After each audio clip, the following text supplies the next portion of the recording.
Why I mostly stopped listening to Andrew Huberman. We didn't fight. There was no big fallout, and he doesn't even know me. But I've listened since his podcast began to basically every episode. I made a point last year to have listened to every episode. And so for a couple of weeks, I basically held the status. And since I've watched also many episodes, I actually listened to many of them twice. Andrew Huberman, the man I've probably listened to the most in my entire life. Ridiculous.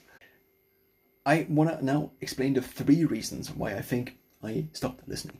First of all, his interview episodes are sometimes quite useful, but they are not what I initially subscribed to, which is Andrew Huberman talking about ideally researched a topic. So in my eyes, it would make sense to split those two, but of course it's a marketing or strategic decision of Andrew Huberman, and he made the decision as he did. So if I now am subscribed in my podcast app to Andrew Huberman, I now have constantly all these interviews in my feed, which I often then find myself listening to, or at least found myself listening to, and eventually I realized that the density of the information, mostly probably because of the social format of 2 people talking, is just not really what I'm seeking. Instead, I have to use my time, I think, differently, and to then listen to higher density information, let's say books or something like this. Also, he recently began posting old episodes. He cut them down, which now seems to be a shorter format, but he also posts them to the main channel.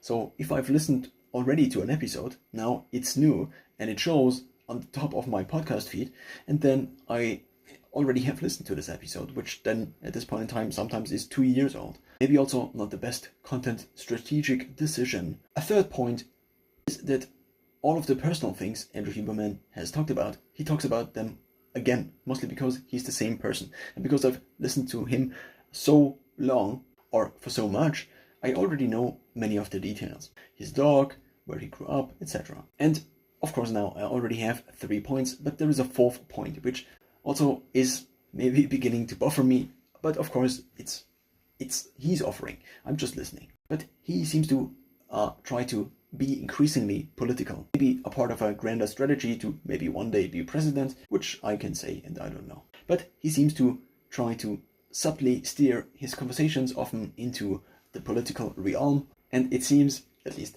a plausible theory, that he is doing this exactly in order to prepare his political career, and I'm not very interested in this. I mostly came for the science, but per unit of listening time I now get less science.